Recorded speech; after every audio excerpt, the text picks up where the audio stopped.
的话语权被侯市长抢走。我很快乐。生活会很快乐。新北市要关闭所有的封闭型场馆，会不会觉得就是这个我们内部也讨论过，我们现在每天早上都有防疫会议嘛，那也看收集外面的情报，大家决定台北的政策。我们现在是这样的，像这种运动场所，我们觉得这样实名制的因为这样比较好追踪。另外管制人流数，这样就好了。至于说全部封掉，我倒觉得这样的，因为我们的估计这个疫情短期内不会结束，所以不要说疫情还没结束，我们经济先垮掉，你知道？所以我们还是一个战略上力不可用尽的战略，就是说做适当的防护就可以了。所以你觉得新北这样是有点太超过啊？你觉得新北这样是有点太超过？超前部署也可以嘛，这就看他每个地方所以倒是讲要看他那个地区的疫情状况。因为昨天黄复好像有说，就是如果关了，人民要去哪里？好像德丰有点酸了口水。不用了，不会了，我们不会了。我们现在跟侯友谊关系很好。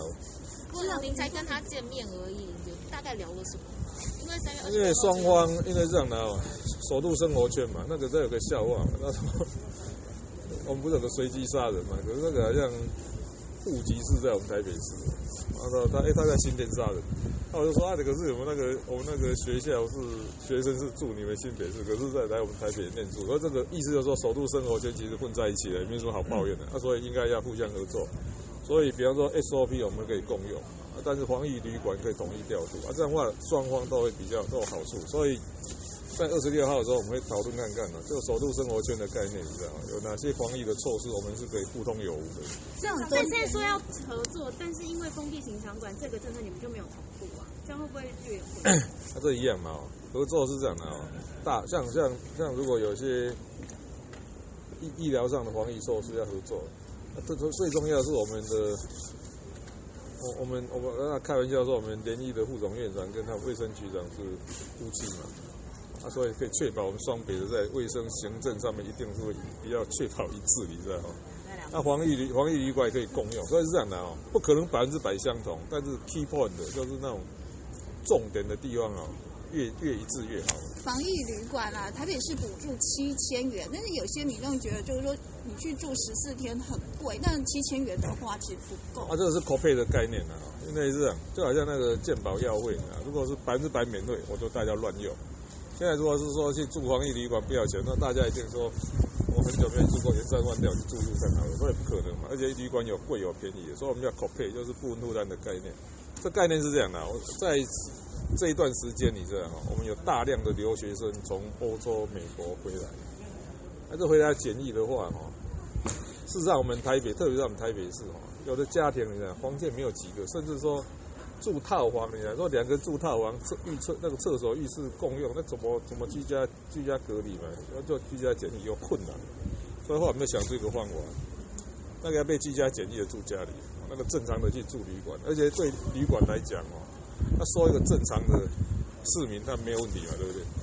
你来一个居家检疫，他还要一大堆设施，太麻烦了，而且所以居家那个检疫旅馆的设立不方便所以我们就想这个方法，就是说需要居家检疫，你就住家里正常的家里去住旅馆。对旅馆来讲，它也增加一个业务嘛，好歹现在旅馆业我知道很惨所以我们就想这个方法我们用部分负担的方式鼓励正常的家人去住旅馆，需要居家检疫的住家里，这样就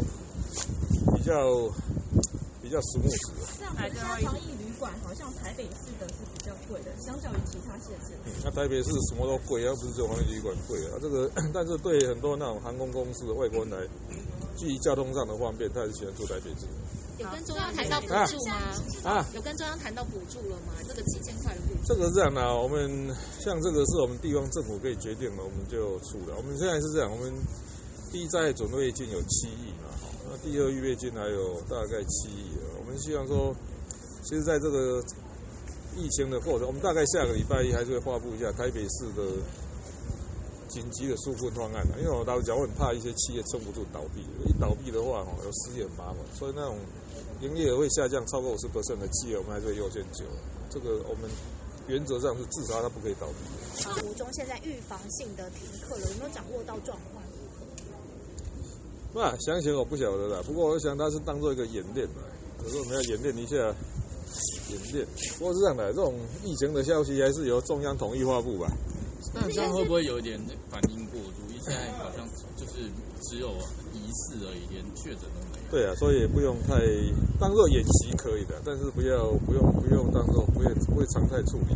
那因为现在已经有学校它是全校停课，那现在台北市这边对于校园有没有要做一个加强的防疫？其实我们有在内部讨论了，现在是说2个学生就学校停课，但是有2个问题。第一，如果那个50个人的学校，像我们阳明山那个50几个人的小学校，像台湾大学那个好像大概3万人，那多少？所以3万人或50个人学校都用这个，有2个感染就全校停课，这恐怕还在修一修。所以我们内部也在讨论这个问题。所以你觉得应该要怎么样去？那就是这样嘛。对啊，像如果是多少人的学校是不同班的。我想这是这样的，因为这个其实是 SOP， 你知道吗？你且战且走。